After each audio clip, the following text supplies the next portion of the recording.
Welcome to Here and There. I'm your host, Whitney Long. On this month's episode, Jeff Matthews visits with representatives of the Conway Public School Foundation to learn more about the work they are doing to support educators in Conway. Also, Stephanie Brazil, editor and co-owner of 501 Life, stops by to talk about the March issue of their magazine. And we'll meet Jerry Stewart with Conway Corp. He will share with us about cybersecurity measures within the company. Stay tuned. Here and There starts now.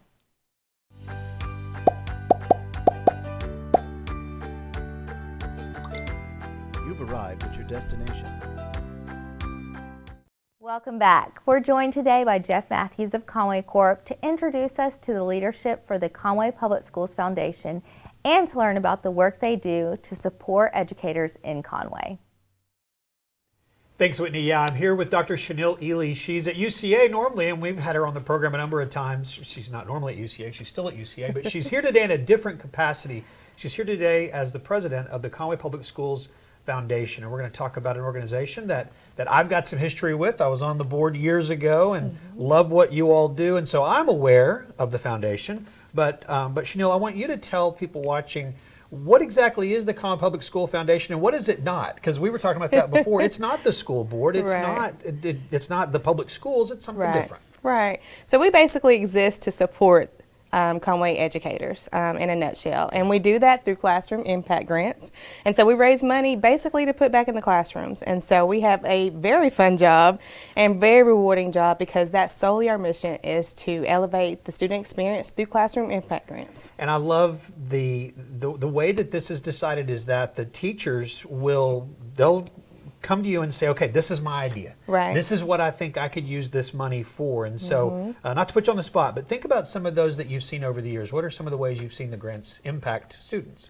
Yeah, so one of the neat ones we like to share is a teacher bought bicycle parts and bicycles for the classroom. And so a science teacher being able to actually share kinetics and all these things and teach it with hands-on learning experience. And she said, she has some folks in her class who do well and even better when they can touch it and feel it versus just the classroom textbook. And so, those are really neat. We even see, grants from, say, Carolyn Lewis got one of the first grants was for the garden. And now they've come back, several years later and said, hey, we need a greenhouse because this has been so successful. And so those stories are, really neat to share and really good to see the impact that we're able to make in the classrooms. And I think one of the things that's happened, and correct me if I'm wrong, but as more teachers have received more grants, that's kind of created some thoughts in them to be like, wait, I could get one of those. Absolutely. So how could I creatively impact these students? And That's so right. It's an interesting way. How does the public get involved? Because it is something that, as a community, we can partner with you all. That's right. That's right. So public support is money. Yeah. We need money to be able to give more grants. And so this year we're able to give about $30,000 worth of grants to the teachers. And so we're so excited about that. But you can donate. Businesses can sponsor at the gala we're about to have or be a community sponsor. So you can give year round. Something that I think is important to mention is that if not for the grants, a lot of times this money is coming out of the teachers' pockets. Absolutely. Yeah. As we know, teachers, are just so passionate in what they do and don't get paid as much as they should for what they do. Yeah. And they dig into their pockets, to support these students. And so now this gives them the opportunity to be innovative and creative, but not have to come out of their pocket, to implement those things. So something else that the community can be a part of is this Teacher of the Week program. Tell me about that. So we're so excited about that. We started this during COVID, just an opportunity to show teachers they are valued, they are seen, they're visible, and anybody can do it. So you and I can go on and, nominate a Teacher of the Week. We've seen parents do it. We've seen whole classrooms get together and nominate a teacher. So it's really fun to see when the students nominate their teachers. It's really special. Is that through social media or is that through the website? How are people? It's through their website. Okay. CPSfoundation.com. That's right, CPSfoundation.com. Go on, nominate a teacher. And we show up kind of Publishers Clearinghouse style. The teachers don't know. We partner with the principals to make it a surprise, and we enter the classrooms or call a teacher up to the principal's office. They think they're in trouble. And here we are saying, someone has nominated you, said these awesome things about you and what you meant to them. and just the smile on their faces, you know, it's just priceless. We give them cookies from Patty Cakes. Patty Cakes is such a great sponsor and partner in this. We give them a mug from us. They are in the Lifestyle magazine, so the Lifestyle magazine is a big, or Faulkner Lifestyle is a big partner in that too, and it just makes their day. Very good. CPSFoundation.com is where you can go to nominate a teacher for the Teacher of the Week Award through the CPS Foundation. Now, something else that you can learn about at the website is the gala, the Hall of Honor gala that's coming up. And so tell us about the honorees and about how people can be a part of that. Yeah, so it's our big event, our biggest and largest and really only big event that we have each year. It's our gala, and that's a chance for us to just celebrate our community through the educators who have been so meaningful to our community and to our school district. And so we this year are honoring Patty and David Stobaugh, who, you know, own Patty Cakes and Stobies, and just a great supporter to everyone in our community. But to the foundation, they've been just such a great partner, and so we are excited to honor them. Arch Jones, who was a president, as you know, under your leadership there too, with the foundation, has meant so much to us being where we are today. Just his leadership and legacy that he's left at the foundation. So we're excited to honor Arch. And also Mr. Shepard, Rule Shepard, and Terry Shepard, the late Terry Shepard.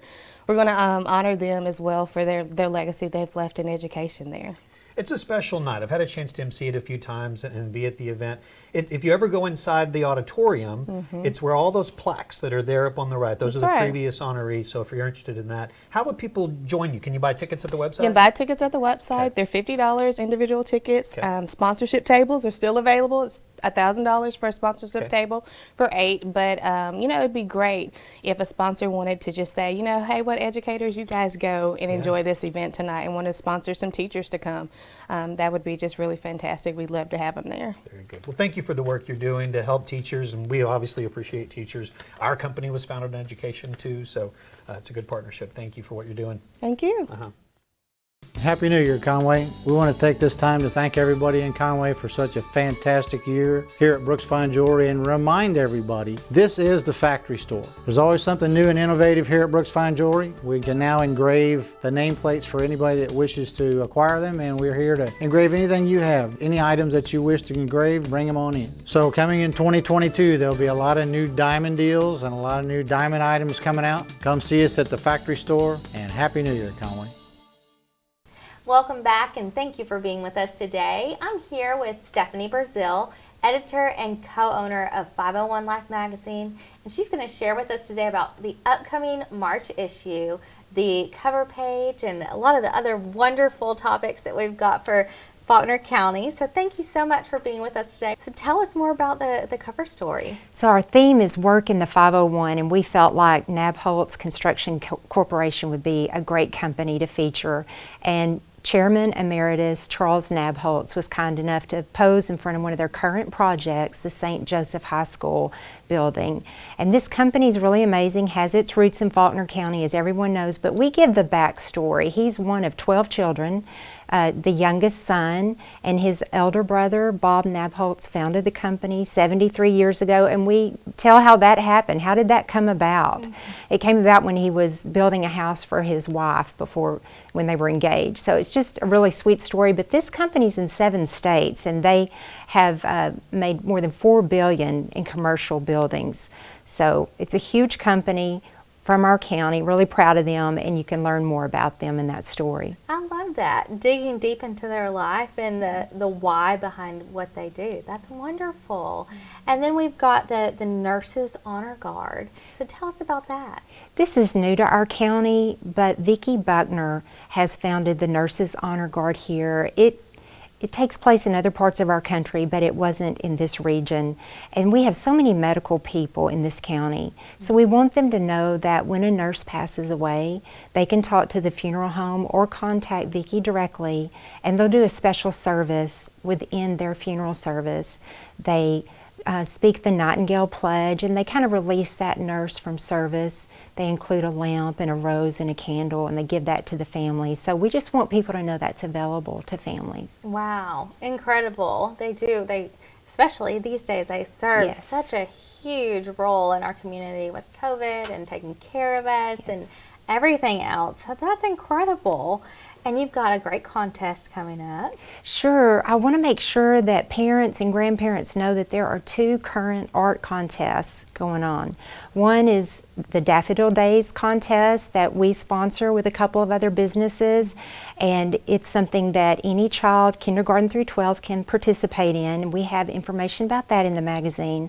And also Conway Corp has their annual poster, essay, and video contest going on for pre-K through 12th grade, and you can find out about that as well at their school or within the magazine. Okay. Reach out to your teachers, let them be a resource to you. Make sure your kids participate. Okay. And the Great pictures- prizes. Oh, that's exciting. What kind of prizes are there going to be? Well, I know that there's some cash prizes. There's also a lot of notoriety that will go on social media, and they'll be honored in our magazine, and then just other fun prizes that kids enjoy. Okay, great. Are they going to be all daffodils, or is it a variety of artwork? So our art contest is about daffodils, and it can be done on any medium. It can even be photographs. So we just invite kids to be creative. For the other contest, I think pre-K through 4th grade, they are supposed to do a poster. And then the older kids can do either an essay or a video. And those videos will be published, I believe, on Conway Corp's website, so people can watch those. And I saw them last year. Kids are really creative. It's all about how does Conway Corp help us live our daily lives? And it helps them understand the role and how fortunate we are to have running water and electricity, you know, when we just go to the switch. But it's really fun to see how the kids create videos and show that and show their appreciation. And is there a due date for both of those when they need to have them submitted? Yes, and they're different. So again, I encourage people to go to the websites or pick up the magazine and get those directly from the pages. Okay, great. Well, and then also you have some fun cooking information about bread, and you were showing me those pictures. They look delicious. It's really a piece of art, isn't Yes. it? So local occupational therapist Talon Boyd, she also cooks naturally. She encourages her patients to do everything naturally, exercise, really goes beyond just helping them get back on their feet at rehab. So we share her story and also her recipes for a traditional sourdough bread, chocolate sourdough bread, and then also, as you can see, that beautiful image of how you can dress up a loaf of bread with onions, tomatoes, and herbs, and it's a beautiful presentation. It was really, it looked like a piece of art. Yeah. And then you also have the heirloom segment. So we're all ready for the ice and snow to go ahead and go away, Yes. and we know the first signal of spring are the daffodils.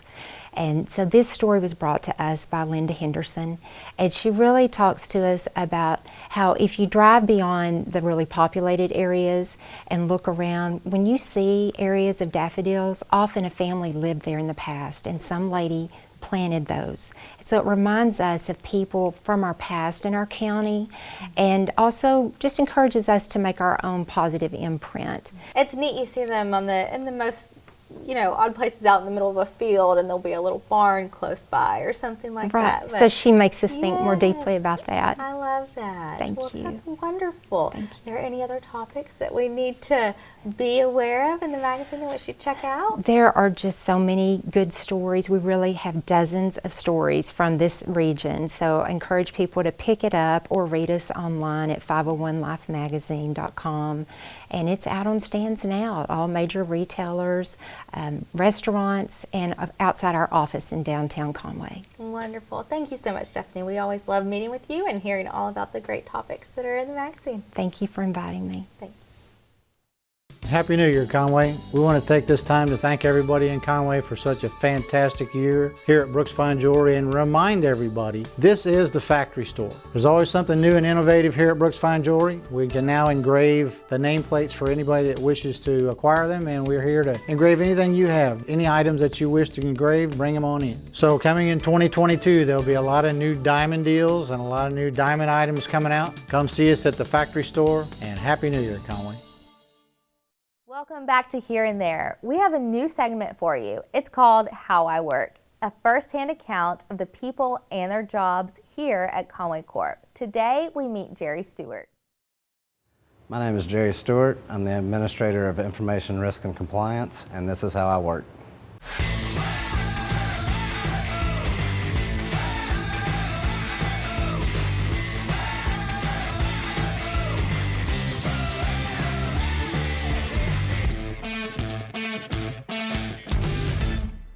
Cumulatively, I've been with Conway Corp for 17 years now. I begin each morning looking mostly at my email to help in the training of employees with security awareness. I look at their reported phishing alerts.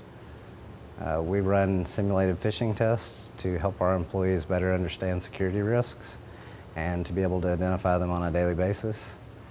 After that, a lot of the day is spent monitoring security events and determining whether or not they're security incidents or normal business that just looks abnormal.